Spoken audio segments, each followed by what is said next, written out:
Hey everybody, Billy Bob here, and welcome to week 5 of college football talk.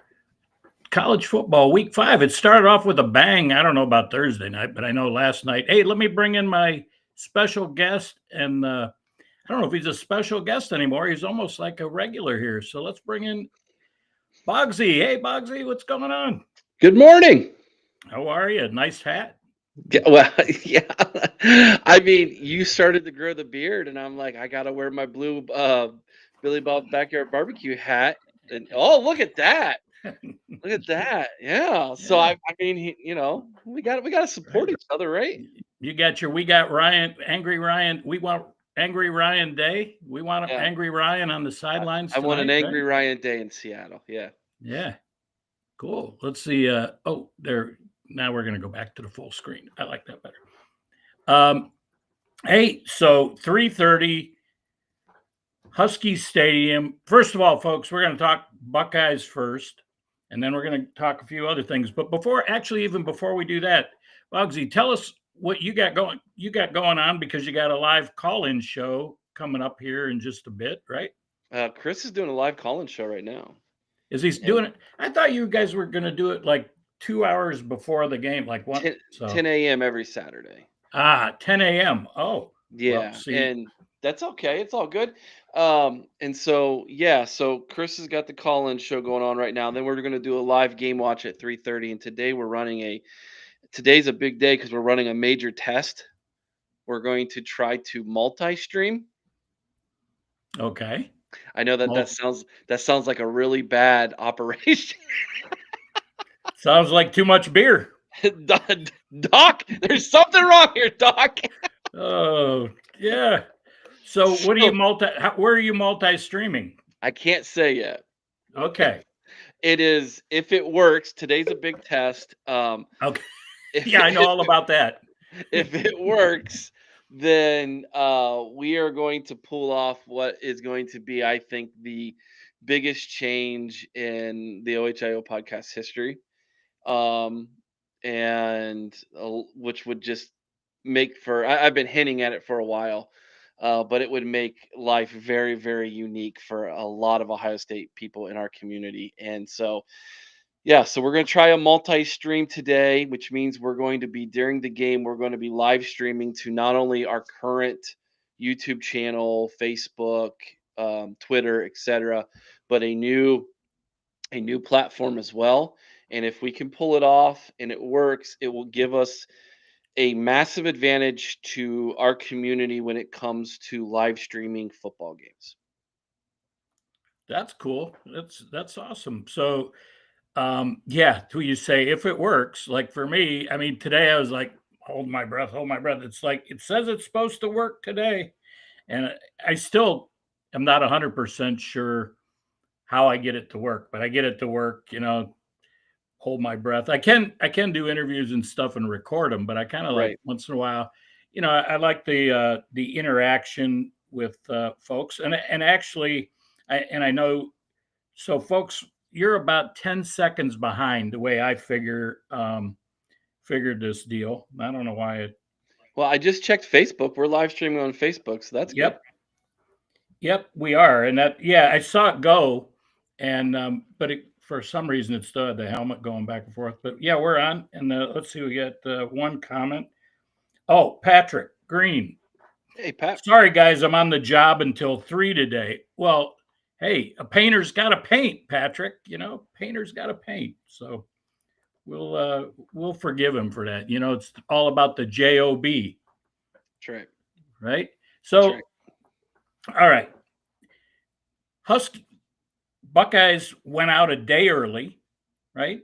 Hmm. Let's talk about a little bit of the prep. Buckeyes went out a day early for probably a couple reasons. One, just the long travel. Two, I don't know if they're probably not getting any sound sound checks out there because they probably did that before they left, right? Try and Right. recreate the sound of Husky Stadium, which has the roof, excuse me, cantilevered out over the stands, 70,000 people.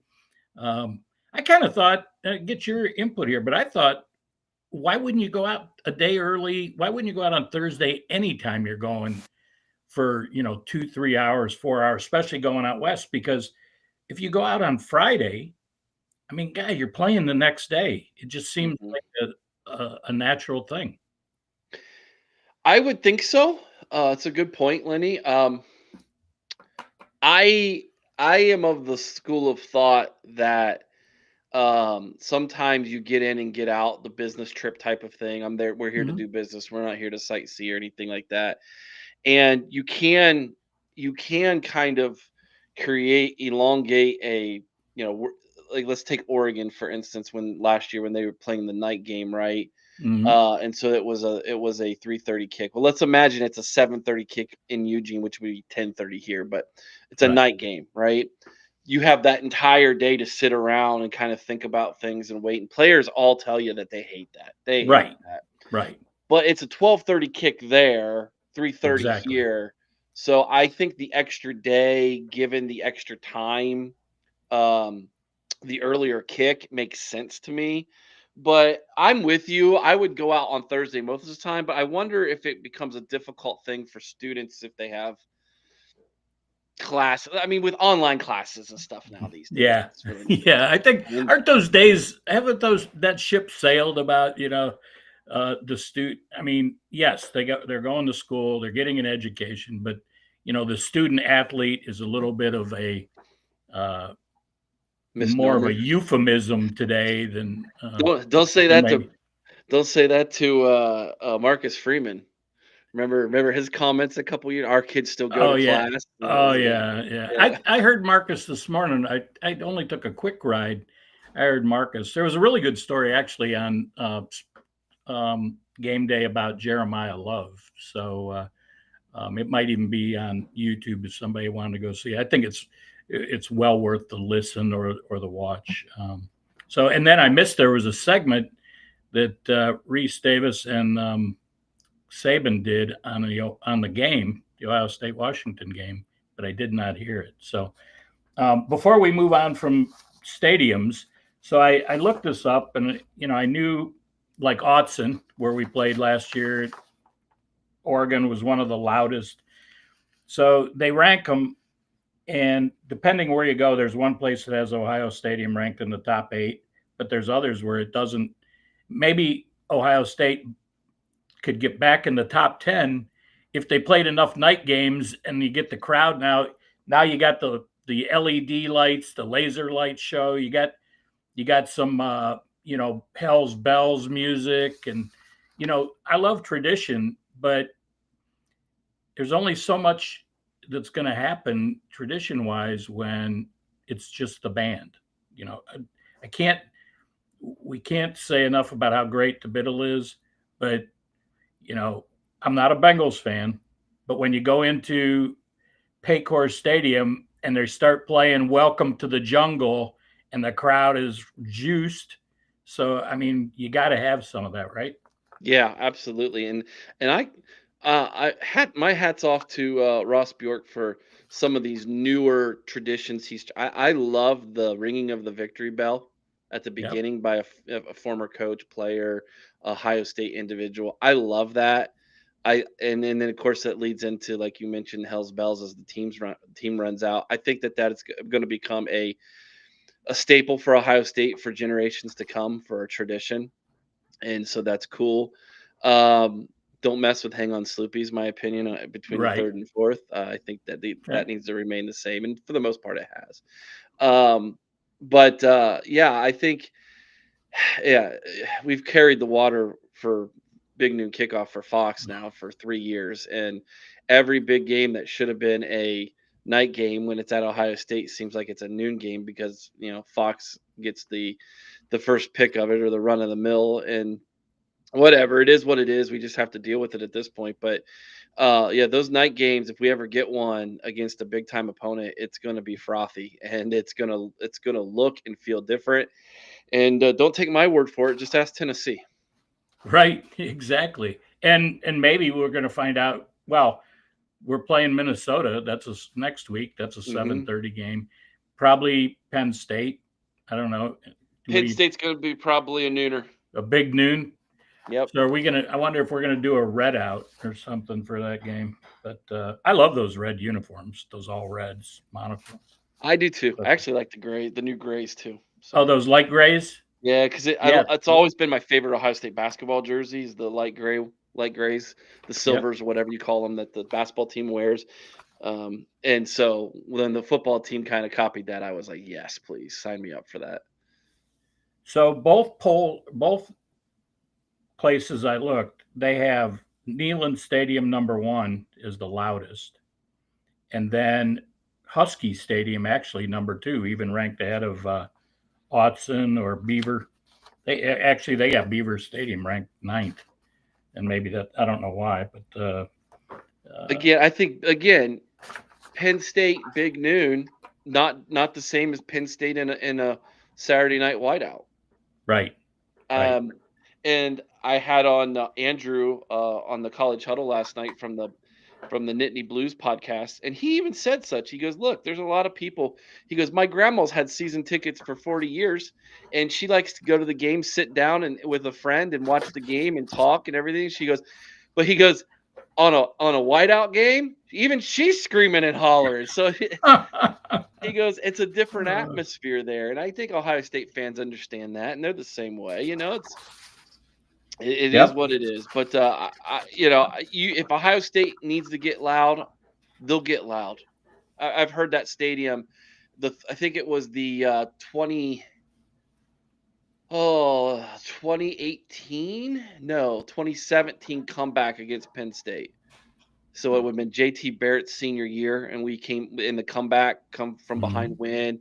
Right. And yeah, and I was at that game. That was the loudest I have ever heard anything in my life, was that game. Yeah, I can't think. Maybe 1 against 2 for me might have been the loudest. Um, but um, certainly when they played the Longhorns, they were pretty loud. Yeah. Even though it was a noon kick, they got up and they got juiced early and they got ready to go. But I think a I lot of those probably kids never went to bed. yeah. I don't know. Is juiced my favorite word today? Have I said juiced like 3 times today? It's a I great don't know. word. Um, so first time on the road for the Buckeyes this year. First time on starting ever on the road for Julian Sayin. Yep. Um, What do you think? I did not. So I apologize. I did not get a chance to listen to the preview show. No problem. So, and I guess I didn't share it. So here you are. Yeah. It's all yours to share. Okay. So yeah, you brought up two of the points that have me worried. It's the atmosphere. It's first time Julian Saints being starting a football game in a hostile environment. It's the first time he's gone on the road. It's the first time after a bye week for him. So there, you got to be concerned about rust. Um, all of those things concern me about this football game if with Julian Saint in consideration. But here are some things to counteract that. Washington defensively, I don't think is very good, Billy Bob.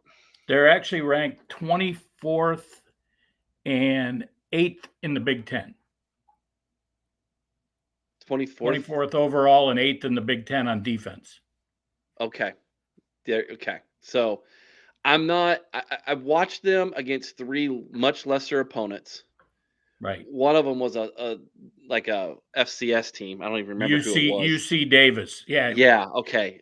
Who's that? I don't even. Is that University of California Davis? University of Cal. It's the California system. Oh, so is it a branch of Cal? Yes. Okay. Yes. So it'd be like kind of like out here in the Midwest we have IUPUI, which is right. Indiana University, Purdue, University Illinois or something like that. Yeah, it's like crazy. We call them ooey pooey. Yeah. So they played Colorado State. Colorado State, which is a decent group of 5 school. They're not gonna it's Colorado State, right? And then Washington State, which is god awful. They're a bad football team this year. Right. And Washington State put up 20 plus on them. They got beat 59-10 by North Texas the week before they played the Huskies. So I'm not sitting here going, "Oh my gosh, this Washington defense has got me rattled," and I'm not. So that's one thing that can counteract what I just said about all the disadvantages that Julian Saint's going into here in this football game. Now you flip it to the other side of the ball. Washington is very good offensively, but so is Ohio State defensively. Right. Ohio State's one of the best, if not the best, defense in the country. And I mean, statistics aside, they're really good. Okay, so I look at this game and it's like, okay, Washington wants to try to do a shootout with us. I don't think Ryan Day is going to let that happen. I just don't think Ryan Day is going to be like, okay, yeah, let's play right into your game plan and let's see if we can't beat you 45-42. That's not happening in this football game. Ryan Day is going to kind of take a page from the Texas game plan and say, we're going to limit possessions, and I'm going to make sure that I put Julian in a position that he doesn't blow this game for us. Play safe, play smart. I like the way you put that, Boggs. A lot of faith, so he doesn't blow it. Well, I mean, go ahead. I'm just go back to the Texas game, right? Right. No, they didn't put a lot on Julian in that game. No, agreed. So, it's very similar situation to that for a first-time starting quarterback. I look at this game and I think it's going to be kind of like a heavyweight matchup starting off. They're going to fill each other out. It's going to be low scoring at first. And then as the game gets more comfortable, I see Julian and this offense taking control in the second half and kind of running away with it.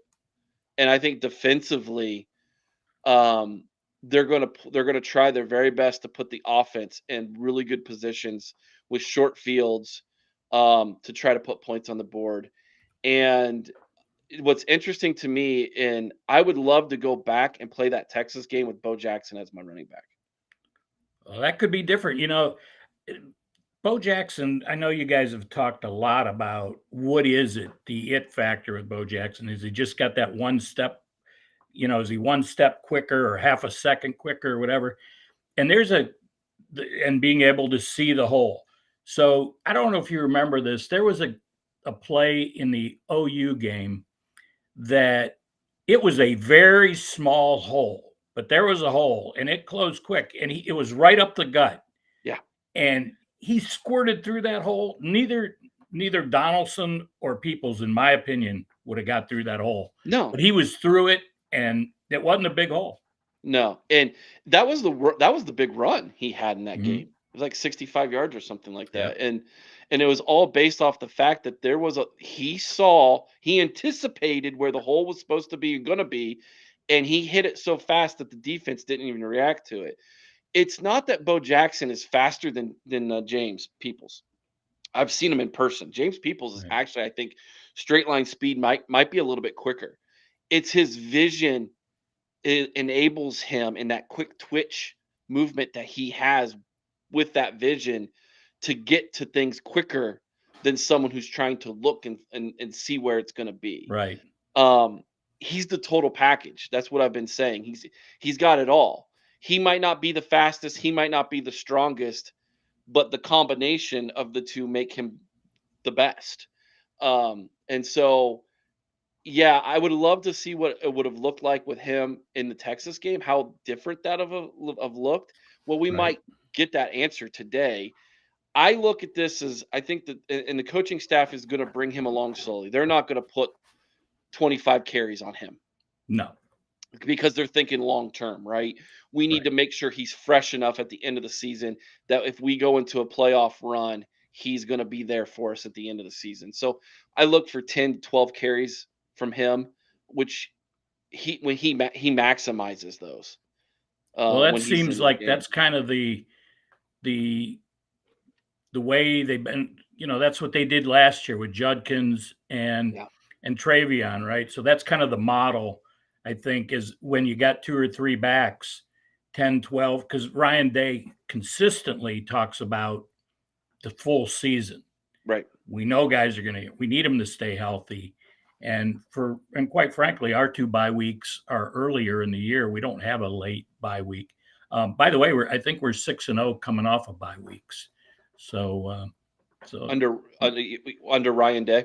yeah, That's good. so You don't get any better, I guess. no, no. I want to go back and touch on one thing with the noise, and Yeah, you hit on it. Not only just the noise, but playing and saying new to that. But the linemen aren't really new to that because they played in some really tough environments last year.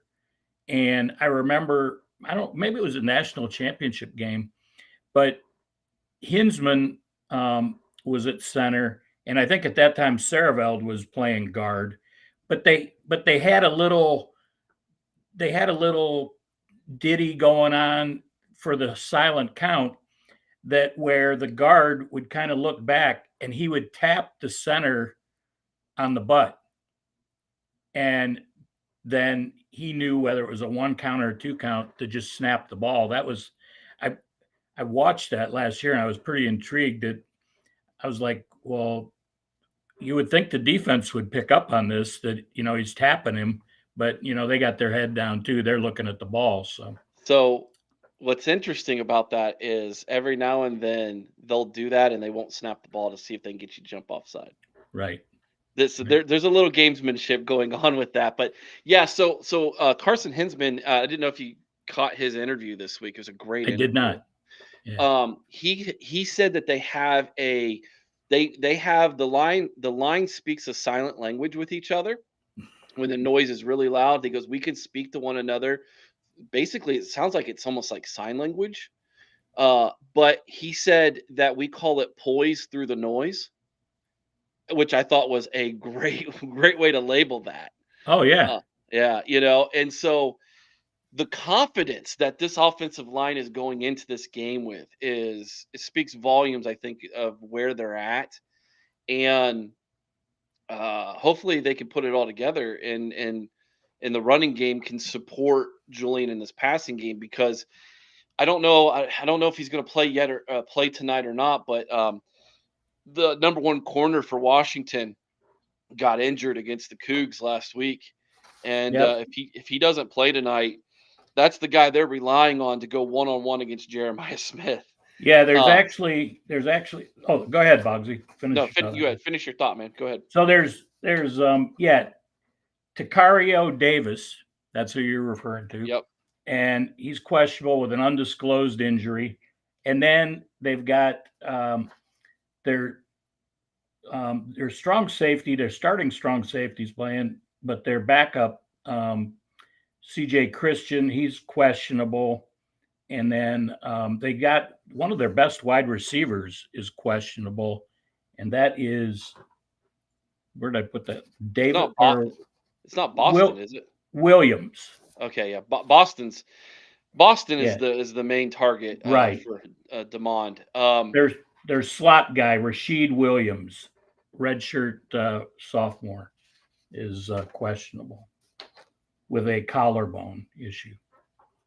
So he plays. He's their starting slot guy. But yeah, Will or Boston is their main dude, right? Yeah, he's pretty good. What we we have not seen a real strong dual threat quarterback, although Parker Navarro from Ohio was supposed to be a pretty good one, right? He Yeah, got hurt. But what we've seen from, and Arch is supposed to be able to run a little, right? He's not like a true dual threat, but Arch is supposed. But what we've seen um, is a pretty good job by a guy you guys are really high on. I mean, I think we all should be high on him, but moving him up your ladder of um, season or the player, strength of players, yeah, and that is player number power rankings. player Yeah, power rankings, and that's number 8. He's Arvell he's Reese. kind Yeah, of like been the shadow. You see him in the games until he knows what that quarterback's going to do. He kind of sits there in the. And is that what you see? Is that what oh you're? yeah, Arvell Reese he was created in a lab. That guy's not human. When I saw him in person, I turned to Chris. I go, "Oh my gosh, he looks like Chase Young, maybe about 20 pounds lighter and 2 inches shorter, but he physically looks different." Yeah, Chase Young had that presence when he walked by you. You went, okay. I don't believe in Greek mythology, but that guy's a Greek god. Okay, like, and Arvell's like a mini me of him, man. He yeah. I is, got to see him without his shirt on. I was the other day. I was looking a guy who's a great specimen of me, and this is off a little bit off topic. And you ever see Miles Garrett without a shirt? I mean, yeah, he's an 8-year veteran. It's not like he just came out of college. This guy right. is. But anyway, I digress. So Arvell, um, he's a It's one of key. the it's one of those things where it's like, okay, like I know, I've seen it, I've heard about it, they've talked about it, we've all talked about it. He's a really good quarterback. He's really athletic, but if he gets out of the pocket and he's not protected in that pocket, the way Yep. Arvell's playing, that's a heat sinking missile coming right at that quarterback. Like he'll Now, break. right now, do we want him to pass? Do we want to contain his run and make him throw the He's good at ball? both, brother. He's good at both. But I mean, defensively, I feel so good about this secondary. I just don't think a quarterback can pick them apart. I don't. And I'm more concerned about their running game than I am their passing game. I know Boston's good. I know the quarterback can throw the football, but hey man, if you throw for 450 yards and you beat us, hats off. Congratulations. Right, But I just don't want I just don't think that Ohio State's going to go into this game thinking we got to stop the pass. No, it's all about stopping the run in this football game. right. And Um, that their running back's a big dude, isn't he? oh, he's a horse. Jonah Coleman. Yeah, he started off in Arizona. He followed Jed Fish to Washington. He was the preseason All Big Ten first team running back. He's one of the nation's leading rushers right now through 3 games. His stats this season have just been fantastic. I think he's got 9 touchdowns. I think, if I'm not mistaken, is that 9 rushing? Maybe a couple. He might have a Um, receiving touchdown too. yeah, I didn't see. I think he's got 10 total already this season through 3 games. He is an absolute horse. Um, and that to me is the story of this game: is can the defensive line for Ohio State win the line of scrimmage and keep Jonah from running all over us and Damon from running all over us? Because Yeah, If So they can move the football on the ground, it's a whole different ball game for Washington offensively. yeah, it looks like I don't see his touchdowns. 347 yards rushing. They have 15 rushing touchdowns He's got at on least the 9 or 10 season. of them. So yeah. Um, so key to the game: control, as in most, control their quarterback Williams, right? Yeah. Well, here's another And key to the game to keep your eye on. Washington is one of the best in the nation on third downs. They're at 75%. conversion rate on third down. Wow. Really good. So we got to Really, get off the really. field. Yeah, so that was one of my keys to victory was Ohio State forcing fourth downs, getting off the field, by all means possible, so that the Og can get the ball back to the offense, and then having extended drives. So they do not commit a lot of penalties either. No, 16 penalties. 16 penalties, but a lot of yards. 16 penalties for, let's see, for 149 yards. That's what I think I got from them. But and then on our side, we got to run the ball to give Julian a little room right on our offensive side of the ball, and that'll open up Jeremiah. And I don't know what the issue is. You may have heard me talk about this before, but I don't know what the issue is with Brandon Innes. I mean, that Julian's not getting him the ball. There are times I think he's been open, yeah, whether he's still working through his progression. Do you have a thought on that before we kind of move on? yes. So I'm going to go back to the Ohio game, Mm-hmm. and early on in that game, it was a third down, and Julian ended up checking down on a third down, and we didn't convert it. And he's coming off the field, and Ryan Day is in his ear hole, man. I saw Just that one. That's well, first quarter, right? First yeah, quarter red zone. streaking down the field, wide open was Jeremiah Smith.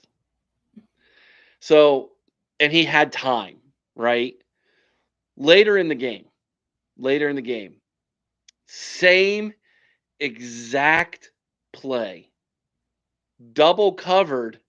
Jeremiah throws, or excuse me, Julian throws Jeremiah that ball. Yeah, Now, kudos to uh, Smith. He caught it, right, and made a touchdown catch. A highly contested football. Shouldn't have thrown that ball because guess who was wide open? To your point, Brandon Brandon Ennis Innes. was wide open. Yeah, So I think in that game, because a lot of people were complaining, man, it doesn't look like Jeremiah's seeing the whole field very well, or excuse me, Julian was seeing the Julian. whole field Yep. very well. And I think what ended up happening was Julian got in his own headspace a little bit, based off of what took place earlier in that game and the conversation with Ryan Day, and he just started to like stare the receivers down a little bit. I think the announcer even isn't that the announcer even made reference to that. Um, I don't know. We that don't listen to. We're doing Oh, our that's own. right. Oh, yeah. You got your own announcing team going on Yeah. there. Sorry. Was that the Peacock game? So Yes. Chris Sims was the color analyst. No, it was the Peacock game was Grambling, wasn't it? Oh, okay. I don't remember. I don't Well, either anymore. Grambling was a noon game, wasn't it? Noon, 3 o'clock, 4 o'clock. I don't even Three remember. 3:30. Grambling was 3:30 on Peacock, and then OU Ohio was was just was 7:30. 7:30 on That was NBC. Peacock. No, that was the Peacock game. 7:30 game. Pretty sure. Because it wasn't on. I thought it would be on the BTN, and it wasn't. Mm. You might be right. I don't know. It's been a while. Like I say, I during college football season, I'm drinking from a water hose. I Two might be weeks, right. I two might be weeks ago feels crazy. like 3 months ago right now. It's just a lunatic's delight, I think. Hey, all right. So prediction for it's the spot opened at 13 and a half. It went down to 7.5, came back to 8.5. What do you think? Where are we? I'm Give it taking to the me. over in this football game, and I think it's going to be close in the first half, Billy Bob, and then Ohio State pulls away. I think we score 3 touchdowns in the second half, and we win this game 35-13. 35-13. Okay. Well, that puts us at what? 35 and 13 is only 40, 35, 48. Okay.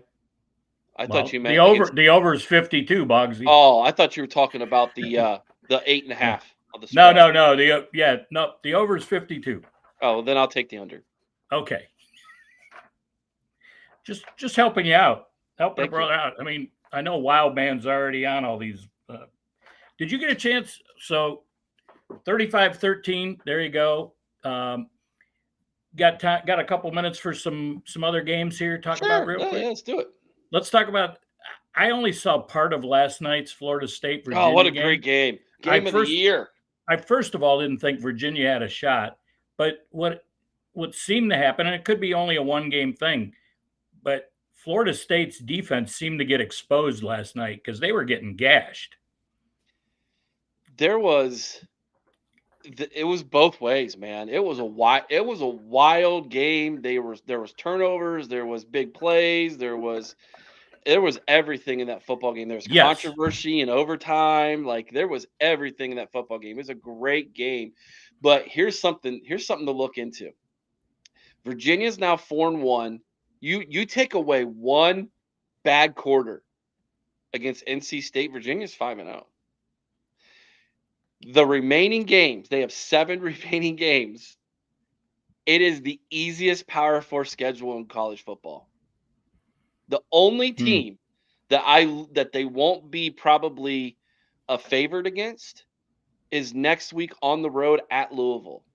They The don't play rest Miami this year. they don't play Miami, they don't play Clemson, they don't play Syracuse, they don't play Pitt, they don't play Georgia Tech. Wow.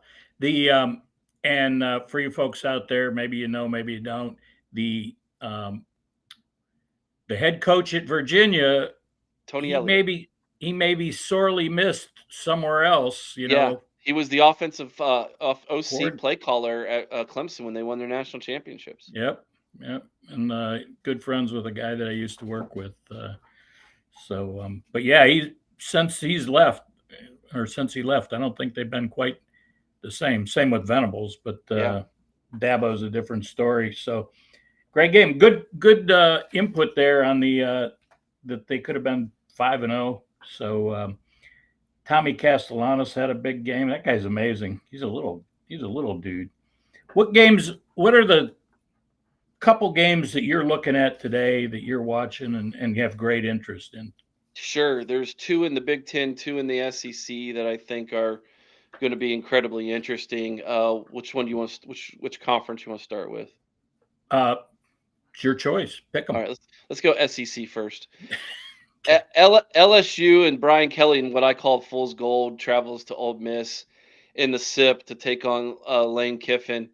Um, I think Ole Miss is going to expose LSU today.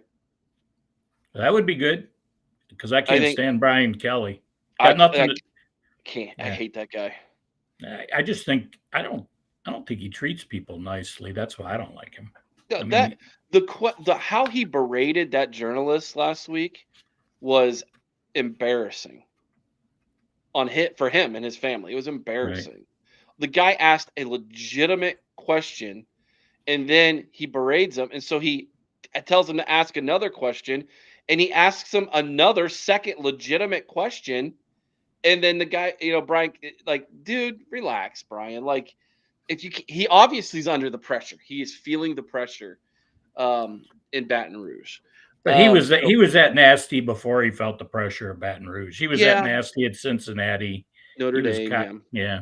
So Yeah, so if there's anybody who can get me to root for Lane Kiffin, apparently it's Brian Kelly. Alabama and Georgia from Atlanta. So, we didn't mention the fact that Washington has a 22 game home winning streak. correct. And Yes. and do you know who has a longer winning streak than that? Georgia. Georgia. Yep. 30, And is it 33 or 35? I'm not sure it is. It's pretty big. By the way, in Washington's 22 game win streak, one of those wins, at least one of them came against Oregon. Mm-hmm. when they played Oregon 2 years ago, when Washington got into the playoff. Yeah. Caleb DeBoer So, was the head coach then, and yeah. Penix Jr. was the quarterback. So the Georgia Alabama game is incredibly interesting to me because Alabama's definitely feeling like, boy, oh boy, if we lose this one, that gives us 2 losses already, and we lose another one, we're probably on the outside looking in again for the college football playoff. And so this is a really big game for Bama. But I think Georgia at home is just a different animal. And I think the Bulldogs pull this one out, and which makes for some serious entertaining podcasting watching this week for down in Tuscaloosa. Oh, yeah. Well, that'll.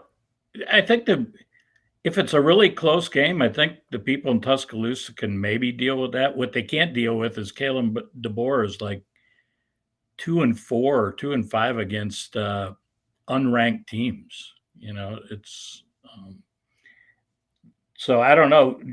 Alabama's looked pretty good lately, but then again, they haven't really played anybody since they played, Florida State, right? So there is one other decent game, and it's 3:30, same as ours, same as the LSU game, but that's Auburn and A&M.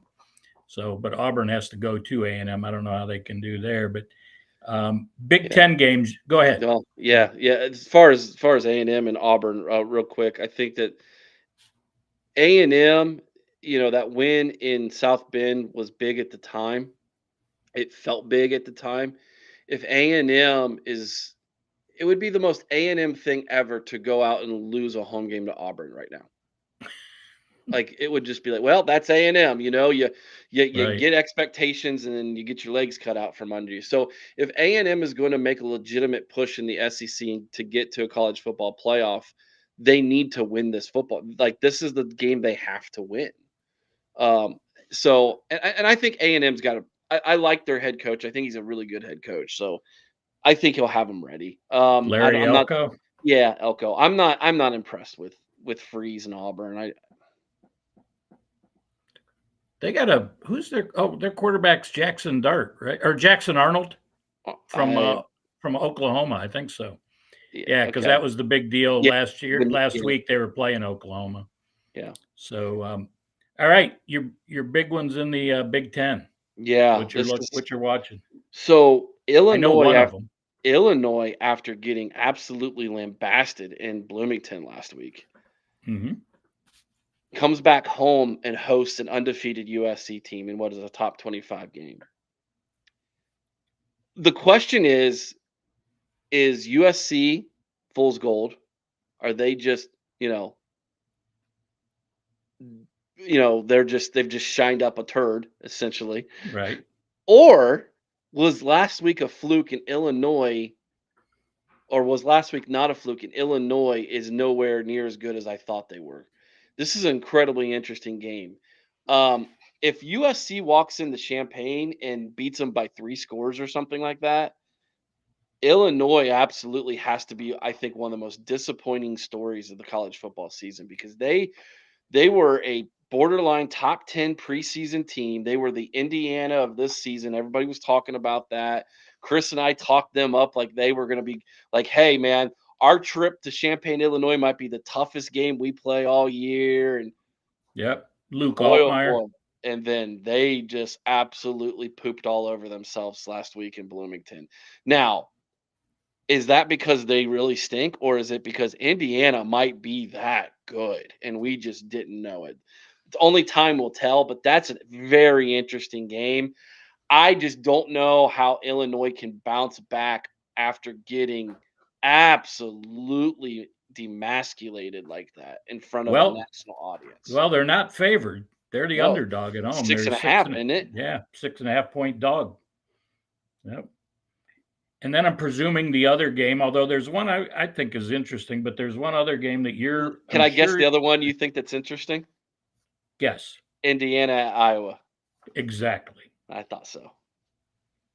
But I don't have a lot of faith in Kirk Ferentz. I think keep Kirk. it close, Well, I mean, maybe. isn't that his MO? Even Yeah. games he should blow people out, they're close because that's just how they play. Hey, they scored 38 points last week, Boggsy. Yeah, they gave up how many? 28. Okay. They won. They won. They did win, and special teams and defense had a lot to do with that. Iowa's special teams, man, I don't know. They must practice that half the time, I think. Um, Kirk Cignetti would coach circles around Kirk Ferentz, in my opinion. I've never been a Kirk Ferentz fan. I don't like the fact that he took Woody Hayes' all-time winning. He doesn't deserve it. I mean, the guy literally has what is it? 100 he has 200 and some wins, but he also has 120 or 130 losses in his career too. Yeah. I Yeah. mean, the dude's just been coaching for so long that that's the only way he got that record. His winning percentage is a whole 20 or 30 percentage points below what Woody was. So I don't know. I don't like Kirk Ferentz for personal What reasons. I don't like the state of Iowa. So I hope Indiana goes in and what blows is them what is out. what is it with I've heard you say that before. What is it with Iowa? Because my ex-wife left me and went and married a guy from Iowa and moved my kids out there. Oh, well, there you So it's go. personal. I hate Iowa. I hate the state. I hate the drive. I hate everything about Iowa. I hate the hills. It's all corn. The big cities, Des Moines and Iowa City and Ames are about the size of I don't know. Des Moines about the size of Toledo, Ohio, Mm. maybe Dayton. It's like that's your major city and yeah. I don't know. I just don't like Iowa people are fine. They're good people. They don't know football It's though. not the people, it's the place. Yeah, Yeah. it's a certain person Well, there. it's some of the people. Yeah, It's a yeah, few, a select few. yeah, yeah. All That's right. why. I know the other one you were looking at is Oregon and Penn State. Yeah. Whoo. Here, white out. Yeah, this is gonna be fun. I have no idea. I I have gone back and forth.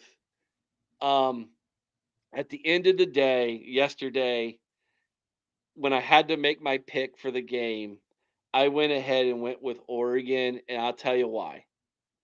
Until Okay. James Franklin proves to me he can do it, I continue to say, well, James Franklin at some point will James Franklin himself.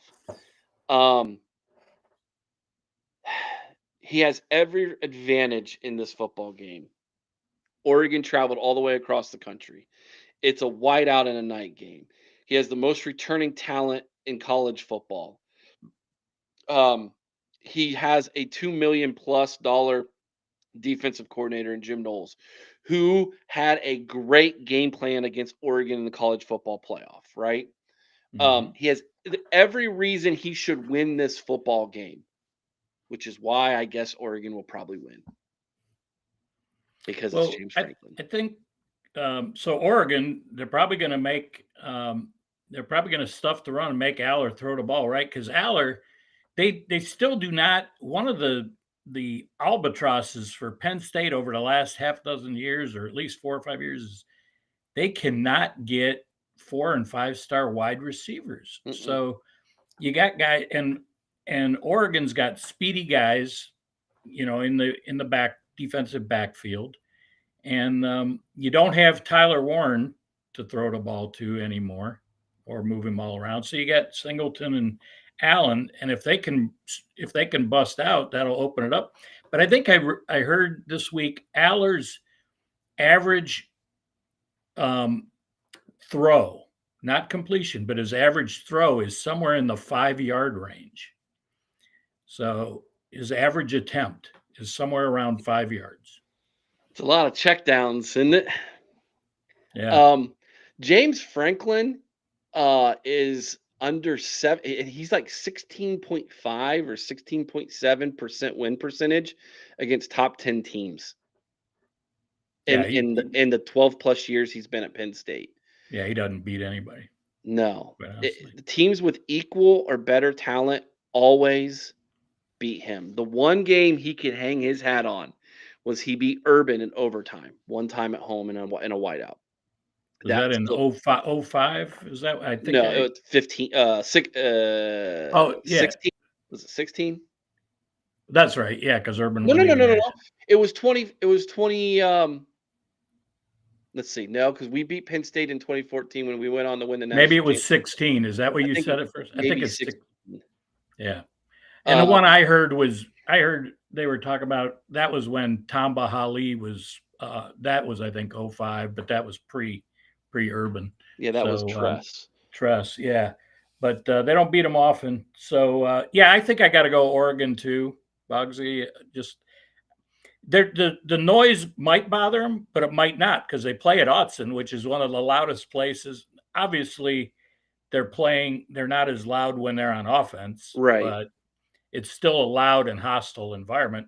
Although Autzen Stadium only holds 56,000, and you're looking at 105, 108 here in Happy Valley, but they don't have overhang roofs and that. That's just a big old bowl, right?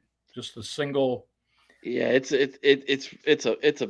a massive stadium, and the whiteout is definitely on my bucket list at some point in my life to go to a whiteout. It doesn't even have to be against the Buckeyes. I just want to go to a whiteout game and experience that. But to me, if Oregon walks in there and beats Penn State, they're the same old Penn State that they've always been. And until James Franklin does it, and he's really hung his hat on the fact that well, we made it all the way to the semifinals last year. Yeah, you beat SMU at home, a team that probably didn't deserve to be in the college football playoff, and then you beat a group of five school in Boise State who got a bye for some reason. One of his top 10 wins is against Boise State in the playoffs last year. And Yep. I'm like, that's a yeah, it's a good football team, but that's still a G5 school here. Like, let's Right. not kid ourselves. So James Franklin to me, and there was no reason he should have lost that game against Notre Dame. Right. They choked that game away in the semis. James Franklined himself. They should have beat Ohio State last year. They had that game won too. Right. Yep. I have zero confidence in James Franklin. It's not me trying to poo-poo Penn State. It's just the facts. Yep. All right. One last real quick is game of note, a noon game just started probably. Notre Dame, Arkansas. Got any Oh. Chris's favorite head coach? Yeah. Oh man. So this is kind of a Lou Holtz bowl. Lou Holtz coached at Arkansas before he went to Say it in your best Lou Holtz. When Lou Holtz was down in Arkansas, could you imagine having that voice with a twang? I can't even. I just don't know if I can even do that. Hey, he did really well at Arkansas. I remember way back, it was the Orange Bowl, and it was Oklahoma was playing Arkansas because Arkansas was in the Southwest with Old the Southwest Conference, yeah. Southwest, and Oklahoma was in the Big 8 back then, and Arkansas had some players suspended. I think some of their running backs, and Holtz put that team together, and they whipped Oklahoma. Man, it was. He was a good coach. You might not Yeah, have been born yet, Bugsy. I wasn't. Well, or I was a baby because Holtz Yeah, coached from '79 to '83 there in you go. Arkansas. Yeah. I looked that up this morning because I'd heard, oh, it's the Lou Holtz Bowl, and I'm like, why are they calling it? And then I was like, oh, because he coached there. Yeah. So before he was at Notre Dame, he was at Arkansas and then Minnesota, which I didn't know he coached at Minnesota too. Yeah, I forgot about that even. That Yeah. was kind of yeah. To me, Lou Holtz is Notre Dame and South Carolina. That's kind of how Right. and of course I knew he was under Woody's staff at Ohio State as an assistant coach for a while. But Arkansas is a good football team. They're not a great football team, but they're a good football team. Right now, Notre Dame has lost 2 games by a total of 4 points. 4 points. Defensively, Notre Dame is lost, but offensively, boy, they look good. And this, who knows? This could be a coin flip here for me. Yep. I would like to think that Notre Dame should go down there and win, but that doesn't mean that they will. And Arkansas is good once a year for a big upset. Oh yeah. Oh yeah. So They are. maybe today's the day. All right. All right, Boggsy, tell everybody where they can find you.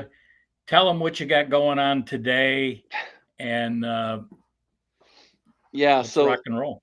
over at YouTube at the OHIO podcast, 3:30, we're doing the game watch. Go check us out there. We have our Facebook page at the OHIO podcast. We're on Twitter at the OHIO pod. We're on TikTok at the OHIO podcast on the old Ticker Talker. Trying to build that up now. And then we have some big news coming out for everybody, hopefully within the week. And if all goes well, and that'll be a huge change for everybody. Go over to the website, theohiopodcast.com, and there you'll find articles, information, links, etc. And if it's all right, shout out the College Huddle, the YouTube Oh yeah, channel, the College Huddle. Go check that out on YouTube. It's a place where I talk college football and promote the 86 podcasts we have a part of the College Huddle from coast to coast as we continue to grow that community.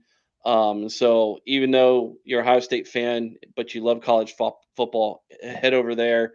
We're building that community up right now as well. Just did a video about Virginia before we came on here because that was a great game last night. So it's a place where I can go and just talk ball and right. interact with other fan bases. It's a lot of fun, and we highly recommend that as well. But yeah, if you're a Ohio State fan, the OHIO podcast. If you're a college football fan, you're not an Ohio State fan, at the College Huddle, or just tagging out the College Huddle if you're a Ohio State fan too. Do both. Yeah, because we do have people that are members of the backyard and the backyard barbecue that are not Ohio State fans. You know, I know we got some Penn State, we got some Wolverine, old Krusty, we got some Bama fans. I mean, we got a little bit, maybe 8 or 10 different fans, and then there's some maybe I don't even know who they are, or I know who they might be, but not who they root for, if anybody knows. So They root there for we go. you. They root for you, Billy Bob. Yeah, they root for me. Hey, I just gotta say this, man. You're older than me. I How am. in the living hell is your beard less gray than mine? Well, I have more hair than you too, don't I, Bugsy? Well, I mean, I could grow the Oh, you hair. got. Oh, you're darker than mine now. Well, Well, I not my hey, beard. you know, do you ask women how much they weigh? No. Well, what are you doing asking me about my beard? Because it's impressive. You I'm ever like, you ever not only so does Billy Bob have good hair, he's got no gray in his beard. oh, I got some gray in there. What Got some kind of gray. But genetics did your I'm going to mama give you give this you? little tip because I don't really mind. I think I like that fun. Just think Keith Hernandez and Clyde Frazier. And if you think about that for long enough, or you go back and research it, you'll figure it out. Now you're gonna make me do research while I'm watching Oh the yeah, game. Okay, Keith Hernandez and Clyde Frazier Okay, commercials together. okay, I'll go figure Yeah. that out. So hey, I appreciate you joining. We ran a little long, so sorry about that. We got some games starting, and well, it started. But if you want to catch me, Facebook, Billy Bob's Backyard Barbecue, or Billy Bob's Backyard Podcast on YouTube. We were streaming on YouTube just as well. So, and then I am on, but not live, but I am on TikTok and Instagram and all that. But those are usually recorded shows. And we're going to have Boggsy. We have him on all the time, or I have him on all the time. But we're going to have you back one time during the week to talk about. You got some exciting news, and we'll have you back on to talk about your book adventure. Oh yeah, And but we'll let people get out of here and go watch some football. They're probably tired of hearing me talk, not you. But on that note, as we end each and every show, America, land of the free because of the brave. Stay focused, America. Before I say peace out, we got to do a OH. I-O. Billy Bob, peace out. Thanks, Bugsy.